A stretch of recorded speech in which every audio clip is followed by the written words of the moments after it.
Support for the Leadoff on WGLT and WGLT.org comes from the Central Illinois Regional Airport.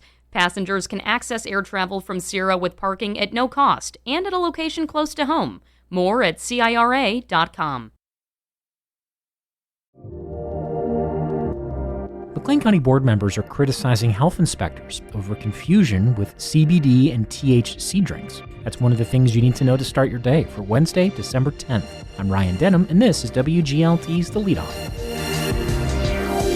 Now let's lead off with Illinois State's football team, celebrating one of its biggest wins in program history. But WGLT's Eric Stock reports they can't celebrate for too long. Illinois State has come to Fargo and pulled off the improbable. That audio, courtesy ESPN, captures the final moments of ISU football's stunning win over top-ranked and defending national champion North Dakota State last Saturday. Coach Brock Spack has won more football games at ISU than anyone.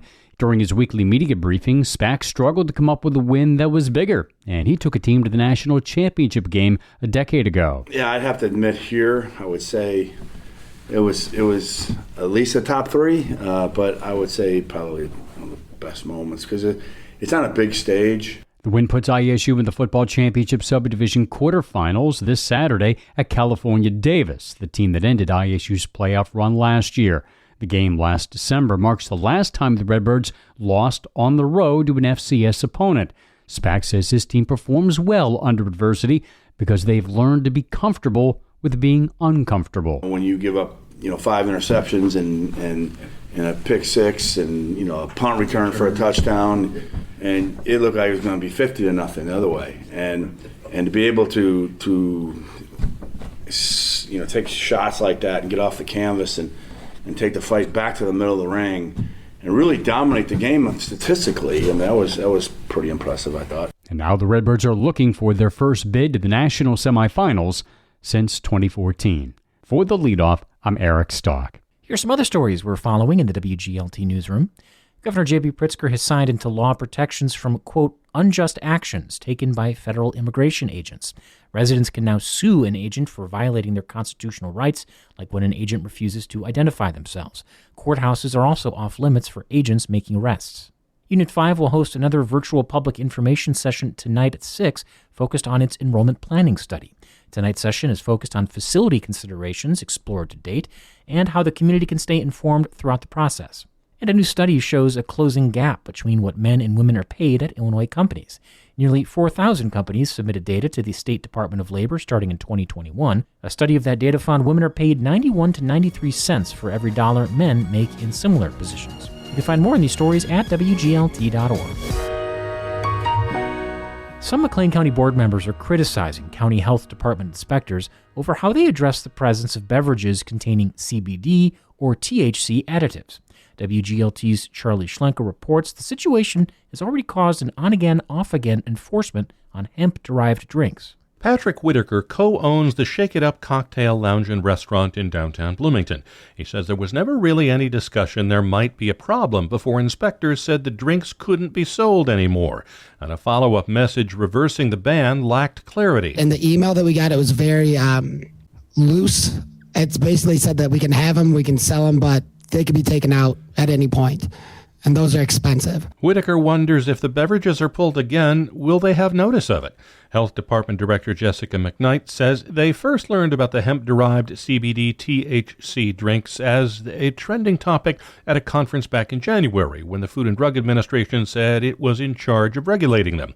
But inspectors didn't start seeing them in the county until September. This is a pretty complex and evolving situation that I'm learning more about every day. McKnight says the Illinois Department of Public Health instructed them to embargo the products or remove them from sale. The Health Department did that where they noticed them being sold. She estimated that at less than 10 establishments.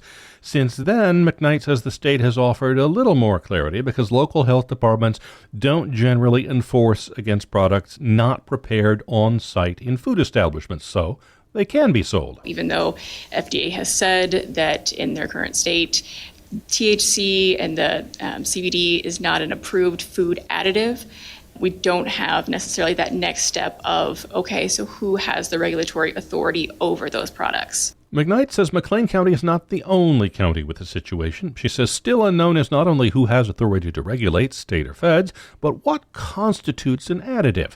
Some county board members are not happy. This is really to all of those inspectors who really should be ashamed of their behavior. Board member Leah Klein says she's upset the health department lost its customer service orientation and the attitude that government serves the taxpayers in this process.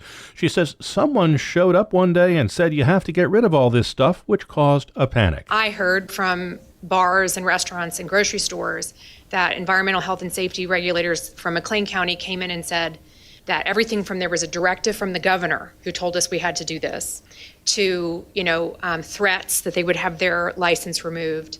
There was no consistency. Klein says if the health department goal is education, that's not what was happening. She called for retraining inspectors and giving them a talking to because what they did was, quote, wildly inappropriate. The health department owes some of these people an apology for how this went down. Another board member, Jim Rogal, says verbal direction alone won't cut it.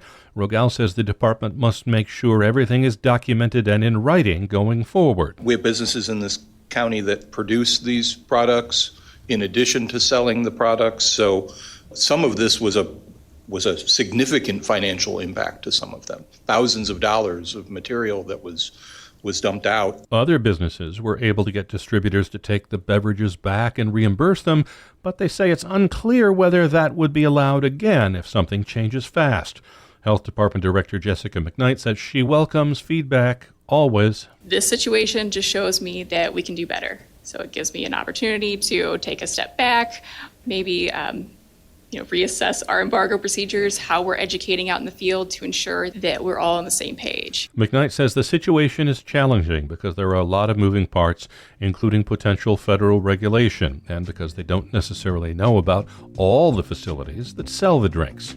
Board member Jim Rogal suggests when things do become clear that businesses be given a timeline to comply. County Board Chair Elizabeth Johnston implies that could run up against state or federal directives and is asking McKnight to run that idea by the county legal department if and when clarity emerges.